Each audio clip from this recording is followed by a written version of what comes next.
20th of February 1942, just 1 week after Thrasher's departure, HMS Torbay left Alexandria for her 10th war patrol.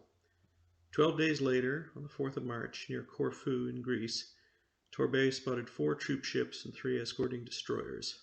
Her captain, 35-year-old Commander Anthony MIERS, had already spent half his life in the Navy, signing up at age 17 and going into submarines at 21. Unable to get into a good attack position, he chose to follow the convoy into Corfu roads and then into the harbor itself.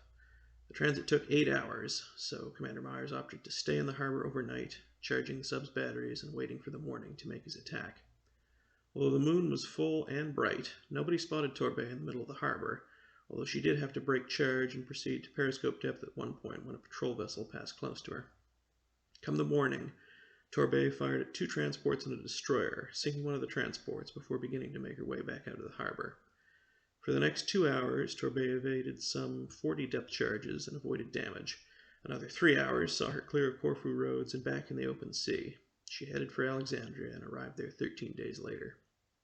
Commander MIERS stayed in submarines for the rest of the war, spending time in the Pacific both as a flotilla commander and as a liaison officer to Admiral Nimitz. He finally returned to the surface as captain of the carrier Theseus in 1954 and got his own admiral's flag 2 years later. After 35 years of service, he retired in 1959, spending more than a quarter century in retirement before his death in 1985.